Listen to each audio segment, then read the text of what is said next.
Good morning, and welcome to the Unitarian Universalist Fellowship of Boulder Valley. I'm your service associate this morning. My name is Nicolette Toussaint. My pronouns are she and her.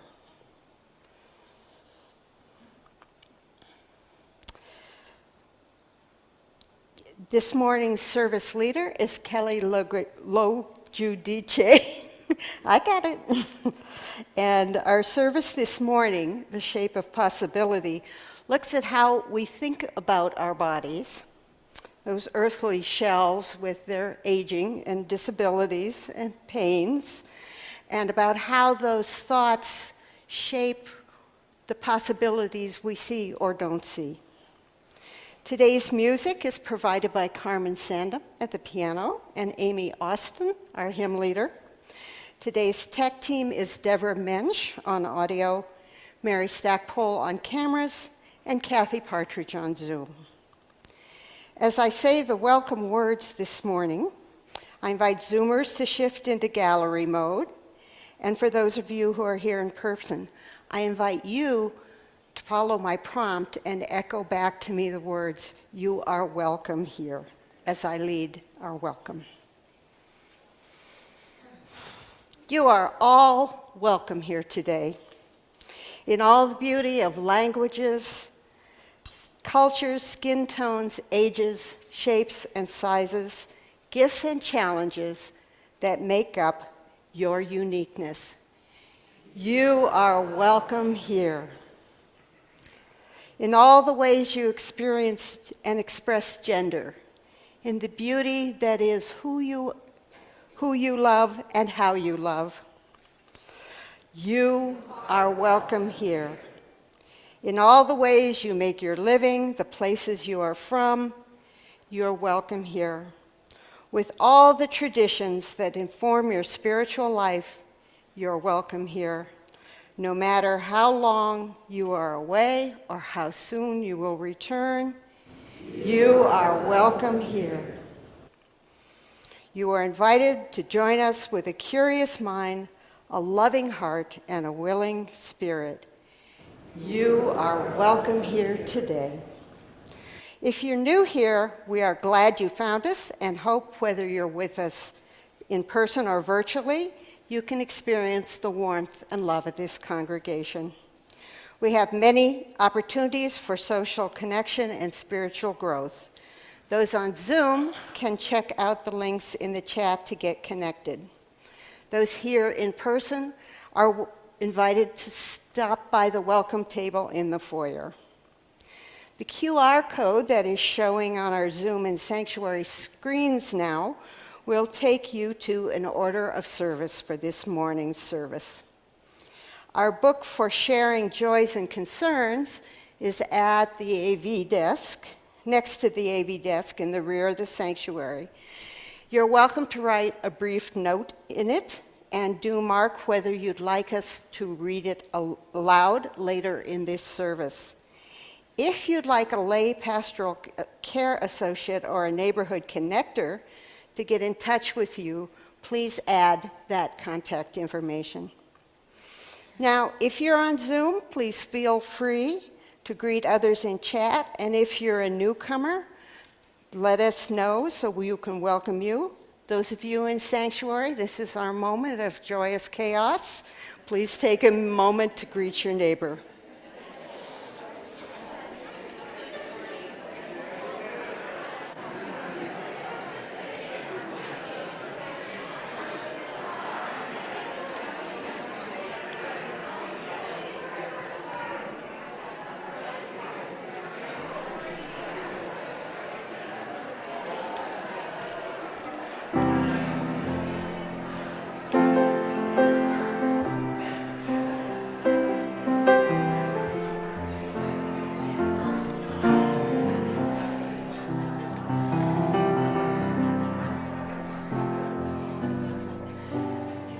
We do all love to greet each other. I am Kelly LoGiudice, she, her pronouns. If you have a chalice at home, you can light it with us. So we know where all our chalices are. Please write in the Zoom chat, chalice lit, and the name of your town. Please rise in body or spirit and say the words of our chalice lighting along with us as Nicolette lights it. We light this chalice for the warmth of love, the light of truth, and the energy of action. Please stay risen as we say our congregational covenant together. We'll wait for it to come up. There it is. We covenant to be a fellowship welcoming to all, where our differences are a source of deep learning and spiritual growth. We strive to promote love, reason, and respect as we work together to build a just and compassionate world. Please be seated. Before I ring our bowl, let's look at this visual representation of that covenant we just said. This was created by Sandra Mackenzie and used by her permission. Sandra was inspired to create this image after attending one of our listening circles. And as I ring this bowl, let this image and sound draw you deeper into the present moment and this, our beloved community.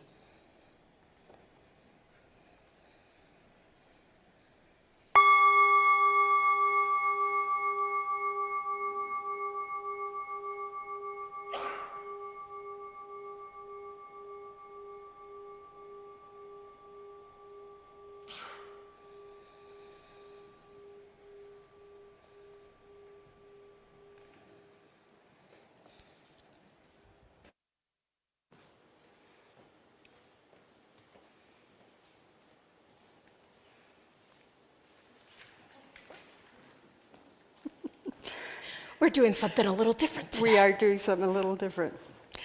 This is called Autobiography in 5 Chapters by the poet Portia Nelson. Chapter 1. I walk down the street. There's a deep hole in the sidewalk. I fall in. I'm lost. I'm hopeless. This isn't my fault. It takes forever to find a way out. Chapter 2. I walk down the same street. There's a deep hole in the sidewalk. I pretend I don't see it. I fall in again. I can't believe I'm in the same place. But it isn't my fault.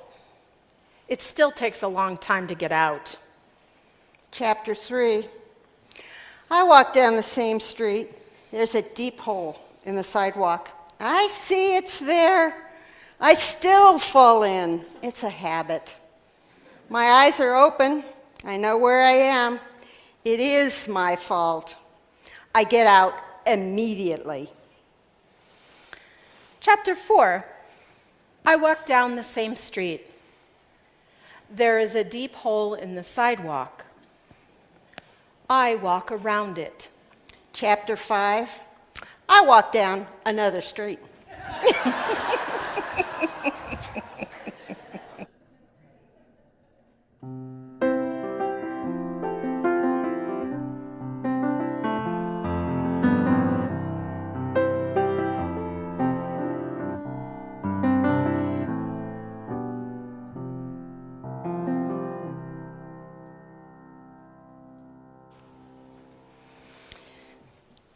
Sisu is part of the Finnish national character. It combines determination, courage, and tenacity in the face of adversity, qualities you might need in the Arctic. It's the will to doggedly keep putting one foot in front of another amidst a whiteout when everything seems lost. It's a second wind that kicks in when you think you have nothing left. Sisu is the quiet, relentless determination to keep going when things feel like they're falling apart. Right now, we're all living in a time where we could use a lot of Sisu. I'm reflexively courageous when it comes to blizzards, icy roads, wild animals, natural disasters. In a crisis, I turned into a border collie that herds everybody to safety. And when I fell off a horse, one that ran over me and then kicked me in the back, I got right on again. But in the white wilderness of a hospital, I'm a shivering mess.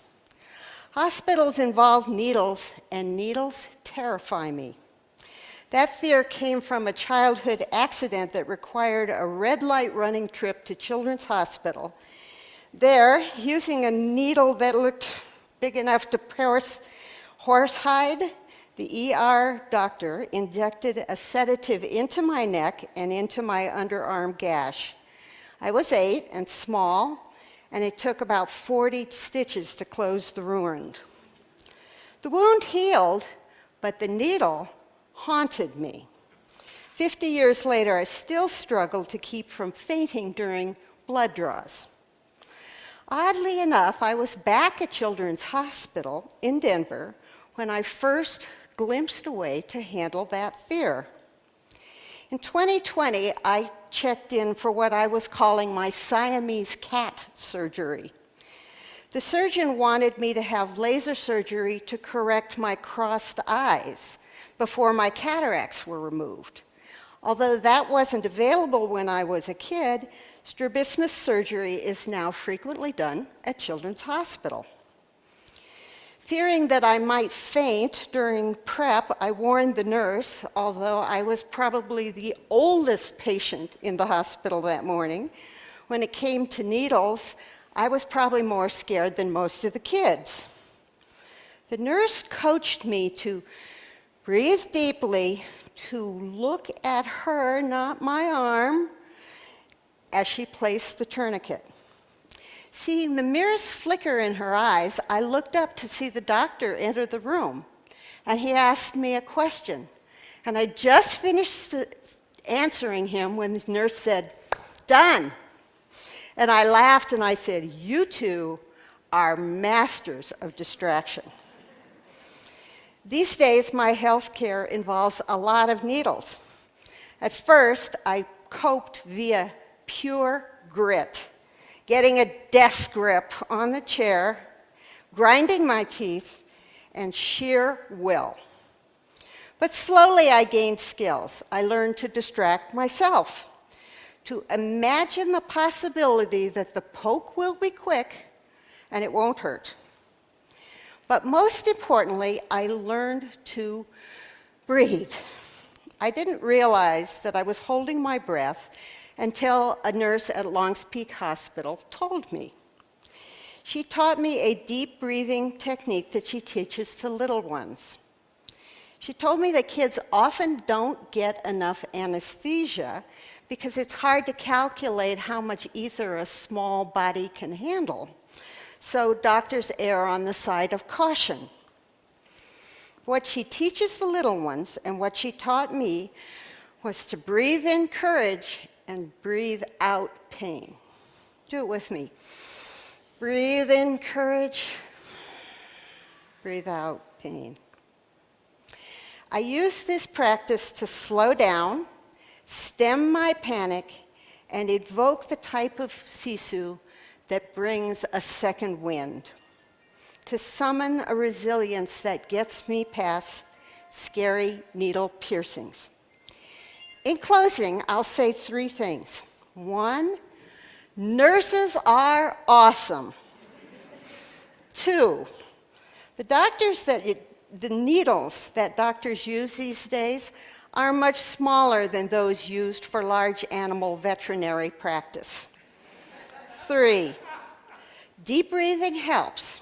Still, if I had my choice between a needle stick and getting thrown from a bucking bronco, I'll take the horse.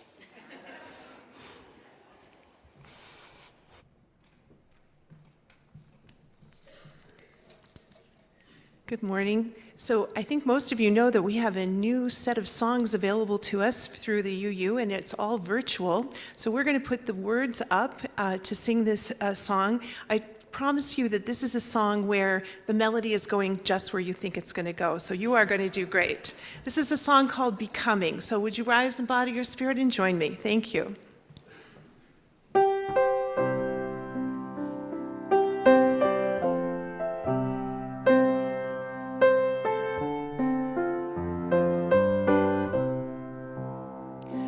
I am who I'm becoming. I am all I have done. I am what I am dreaming. I've only just begun. I am who I'm becoming. I am all I have done. I am what I'm dreaming. I have only just begun. You are who you're becoming. You are all you have done. You are what you are dreaming. You've only just begun. You are who you're becoming. You are all you have done. You are what you are dreaming. You've only just begun. We are who we're becoming. We are all we have done. We are what we are dreaming. We've only just begun. We are who we're becoming. We are all we have done. We are what we are dreaming. We've only just begun.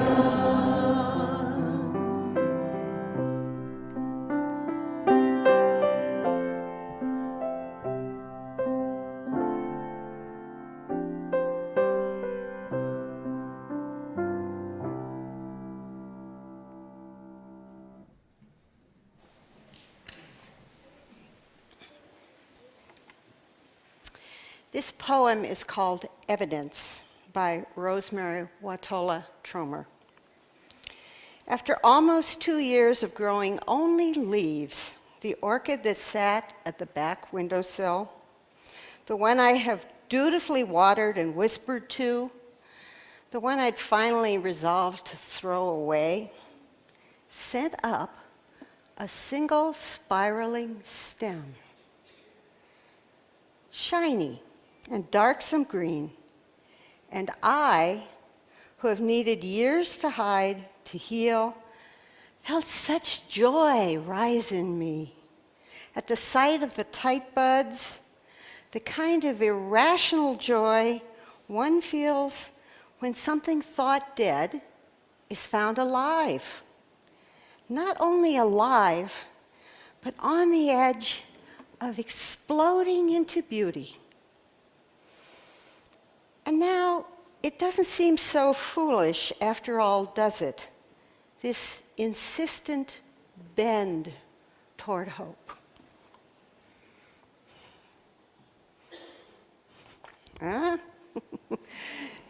Each week, we remind ourselves of the abundance of our lives and this community by giving half of our plate to organizations that share our values.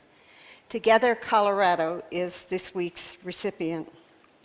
Together Colorado is a multi-faith, multiracial organization that puts human dignity at the center of public life.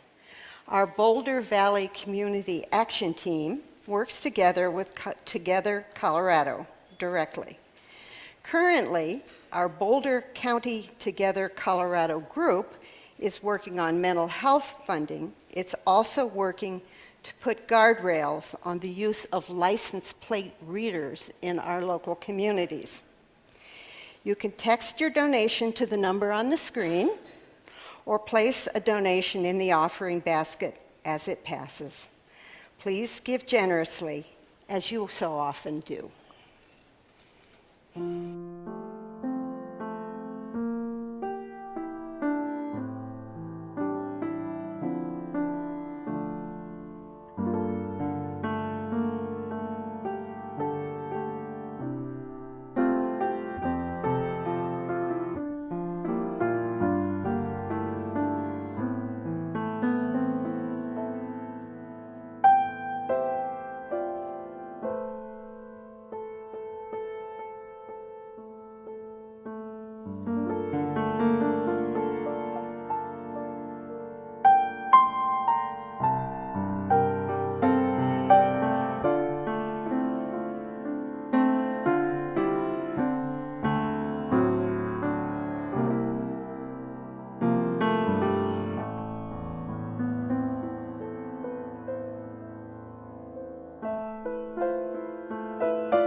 For the work of this fellowship, bringing love, reason, compassion, and justice to this world, and for Together Colorado, we dedicate these offerings.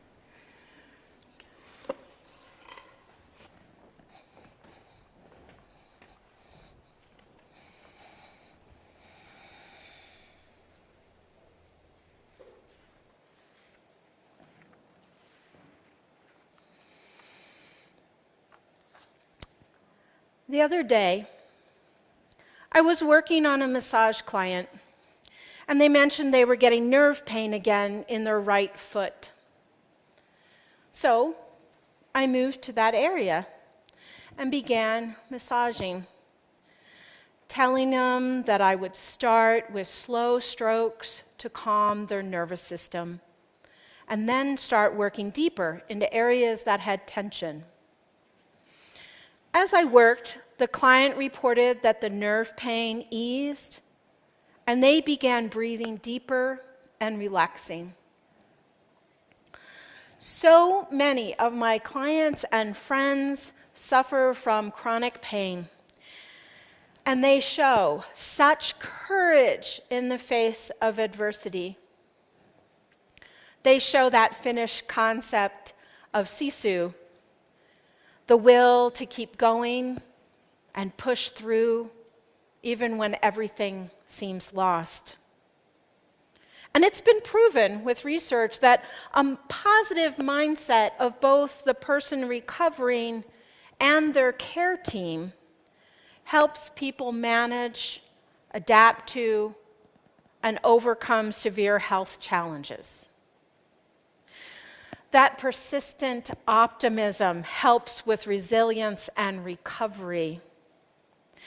Just like in that poem that Nicolette read, where that orchid was dutifully watered and whispered to, and it eventually, surprisingly, bloomed. So let's understand a little bit of a difference between acute pain and chronic pain. Acute pains, when you cut yourself or you burn yourself on the stove. Nerve receptors in your body deliver this message to your brain. And if you remove the cause, take your hand off the stove, the effect goes away eventually. Then there's chronic pain. It's persistent, recurring, lasts longer than 3 months, and often well after an injury has healed. There can be unpredictable triggers for the pain, and it can cause fatigue, anxiety, depression, and more. Zen teacher Darlene Cohen suffers from chronic rheumatoid arthritis pain. She discovered when she walked, if she focused on the foot that was in the air, rather than the one that was hitting the pavement so painfully, her stamina increased enormously. You know, chronic pain sufferers, you can be consumed with a focus on the painful part of your body. Cohen's approach is to expand her awareness to many things, distract the brain so the pain is a smaller part of your awareness. Guess what? I tried this technique. I tried it as I was recovering from my fractured ankle. As I walked and worked, I focused on the foot that was well. And how was that feeling? And I found that my pain eased a little. I was walking smoother. I also found that I was a little more hopeful about my recovery. So also, let's think about reframing words we use to describe pain. For example, instead of talking about hip pain being caused by bone on bone or degenerating discs, which can't change without surgery, I ask my clients to think about language that describes their pain. I have them focus on words that are on a continuum, like pressure, hot, tight. Pressure can lessen. Hot can cool down. Tight can loosen. And research shows that using terms that are changeable instead of ones that are not helps reduce pain. And then there's this really cool, fun research with burn victims using a virtual reality headset. They played a game, throwing snowballs at penguins and snowmen. This cool theme was that psychological opposite of the high heat nature of burn injuries.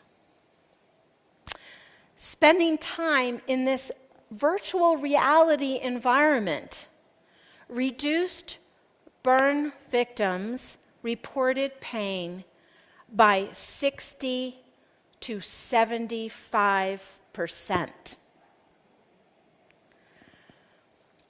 It altered their brain's pain processing. It triggered the release of endorphins, our body's natural painkillers. Also, this intense distraction of throwing these snowballs left their brains less capacity to process pain signals. These burn victims also had decreased PTSD, decreased anxiety, and less trauma from painful medical procedures, all from playing a game. Our minds can alter our brain chemistry and change our pain. Let me be clear. Your experience of pain is valid. Sometimes pain is useful in helping people change behavior, or it protects you, such as healing from whiplash. But it stops being useful when protection isn't necessary anymore. And mind-body techniques cannot take away all the pain, but they can help your brain change its experience of the pain. So I'm going to invite you into a guided visualization to experience this. Ways of distracting our brain from pain. And as always, this is just an invitation. So start by bringing your eyes into soft focus or closing them, whatever's comfortable for you. Take some breaths.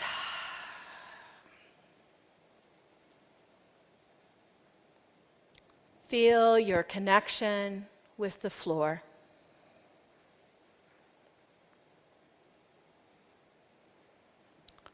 With your next breath, take a moment and scan your body for how is it feeling today. Notice any painful areas, tight areas, tired parts.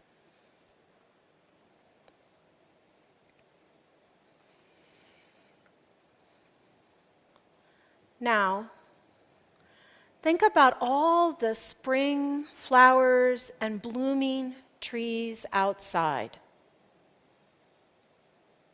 All the different colors of green leaves. The warm sunshine on your skin. A slight breeze on your face. The birds singing.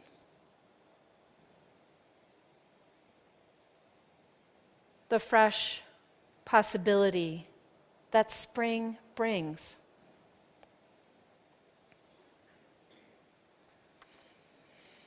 Imagine sending your roots down into the earth, tapping into that energy of this spring renewal. What would it be like to pull up through your roots that nurturing energy that Mother Earth has? Pull it up into your body. Let it spread. enlivening each cell. Let yourself feel refreshed.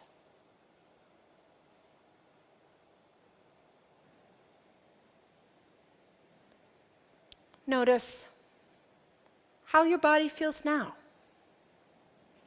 Maybe there's a small change in the pain or tension or tiredness. Are you breathing deeper?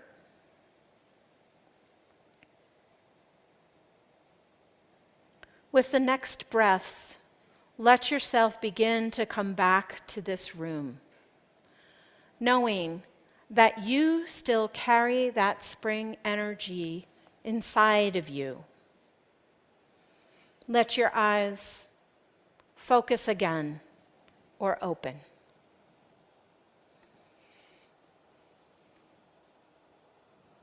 Welcome back.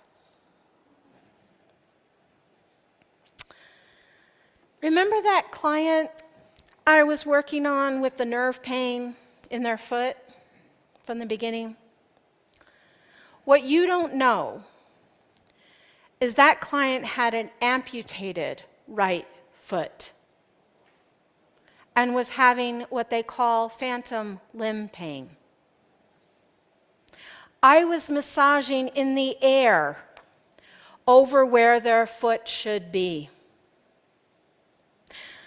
My client didn't have nerve receptors reporting pain to their brain, yet they experienced both pain and the ease of that pain. Those messages and responses were triggered by their brain. As we face adversity in our lives, whether it's in our body from pain or in our spirit and hearts from listening to the news, how can we choose Sisu? Choose resilience. Choose to walk down a different street. Remember, as Nicolette encouraged us, to breathe in courage, breathe out pain. And let's experience that insistent bent towards hope. When something we thought was unchangeable could have some change. Blessed be.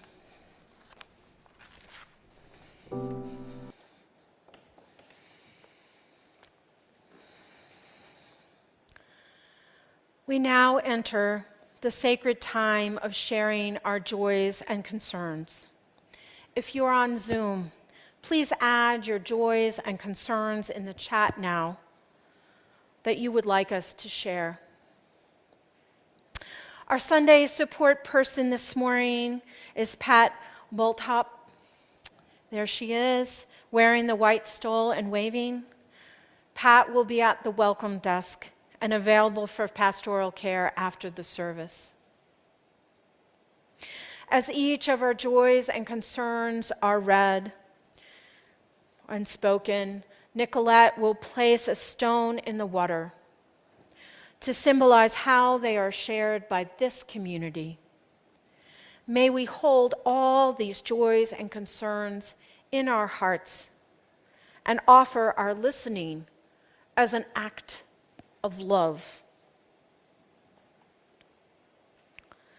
Today, there aren't any joys and concerns from the book, but I'm going to read first a few of the joys and concerns from the world. If Nicolette, if you would put a stone in for those who are struggling to put food on the table and pay their bills. And a stone for the peace in our country, for peace, please, and peace throughout the world.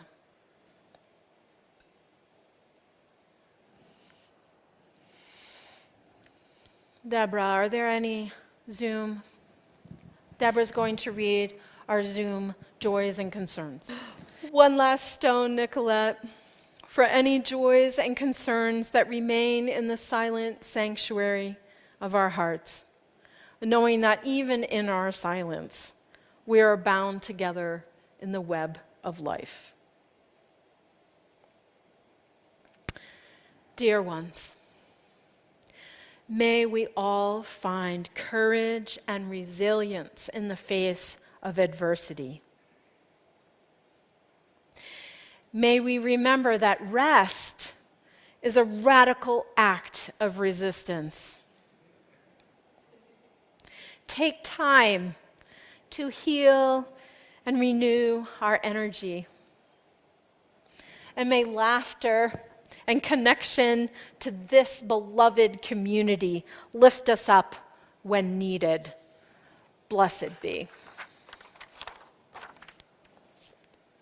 Do we stay up here for comfort me? I think we stay up.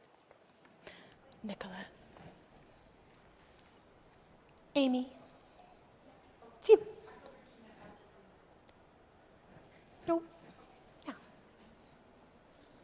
It's all right. There's lots of grace here. This is our pastoral hymn. Going to sing "Comfort Me." The words are up on the screen, or you can look in your teal hymnal, number 1002.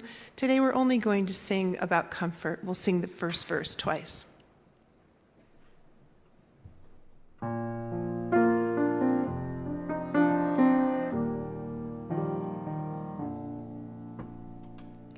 Comfort me, comfort me, comfort me, oh my soul. Comfort me, comfort me, comfort me, oh my soul. Comfort me, comfort me, comfort me, oh my soul. Comfort me, comfort me, comfort me, oh my soul.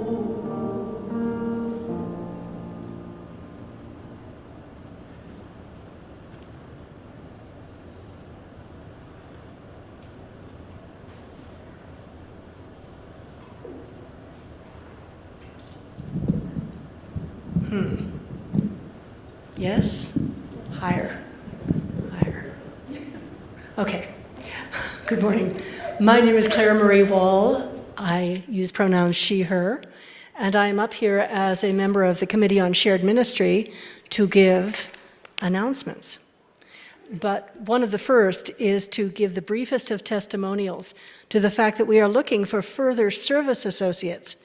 As part of our worship program, we have the great benefit of working with our minister and other ministers to be able to craft services, to get some training in how to further our own deep learning and spiritual growth, and hope that we can share that with others as part of our creativity. There are connections, by the way, in Connections that you can find out more information and also perhaps put in an application. We're going to have training later on in the year.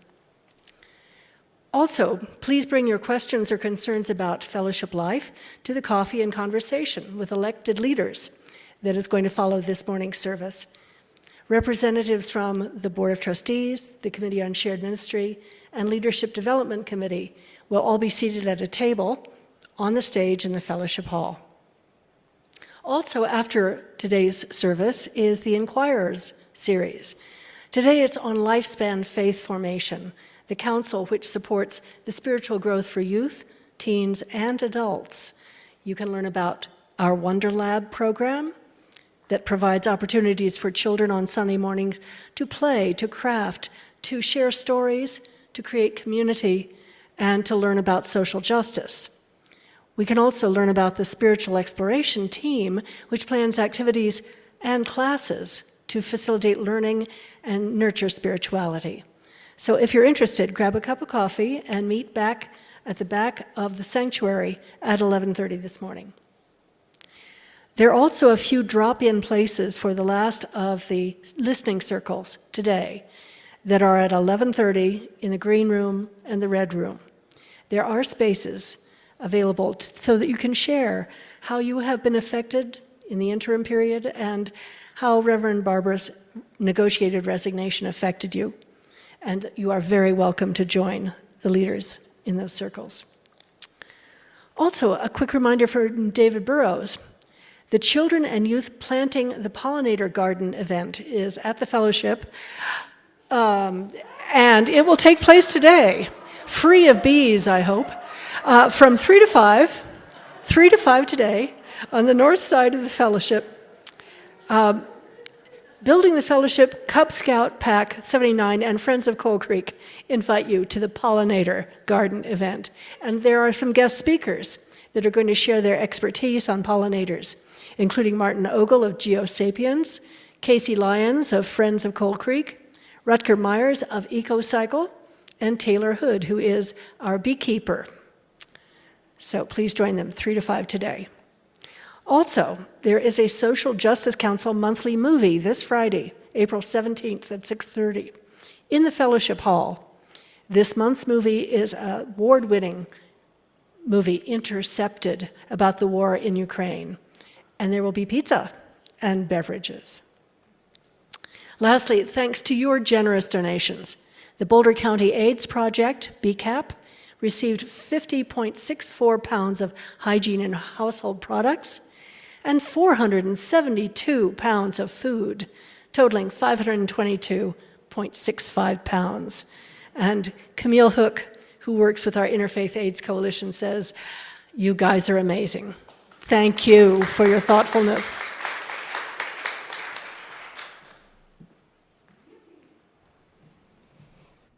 Okay, now for something completely different. We're going to sing number 1024 in the Teal hymnal. It is jazzy, it is poppy, it is fun. So, would you please rise, embody your spirit, and let's do what the Spirit tells us to do.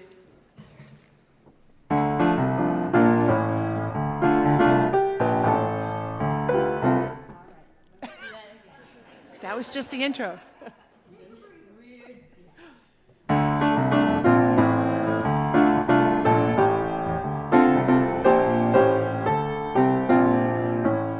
You got to do when the Spirit says do. You've got to do when the Spirit says do. When the Spirit says do, you've got to do, oh Lord. You've got to do when the Spirit says do. Spirit says do. Spirit says do. Spirit says do. Spirit says do. Spirit says do. Spirit says do. You've got to sing when the Spirit says sing. Sing when the Spirit says sing. When the Spirit says sing, you've got to sing, oh Lord. You've got to sing when the Spirit says sing.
much fun. Lovely. So please stay risen and join us in our chalice extinguishing words. We extinguish this chalice, but not the warmth of love, the light of truth, nor the energy of action. These we carry in our hearts until we meet again. So let's join together, or give yourself a hug if you prefer. So connect together however that works for you.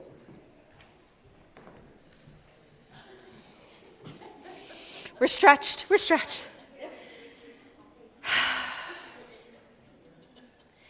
May you all see the possibility in front of you. Blessed be. See you at coffee hour, and Zoomies, enjoy your chat together.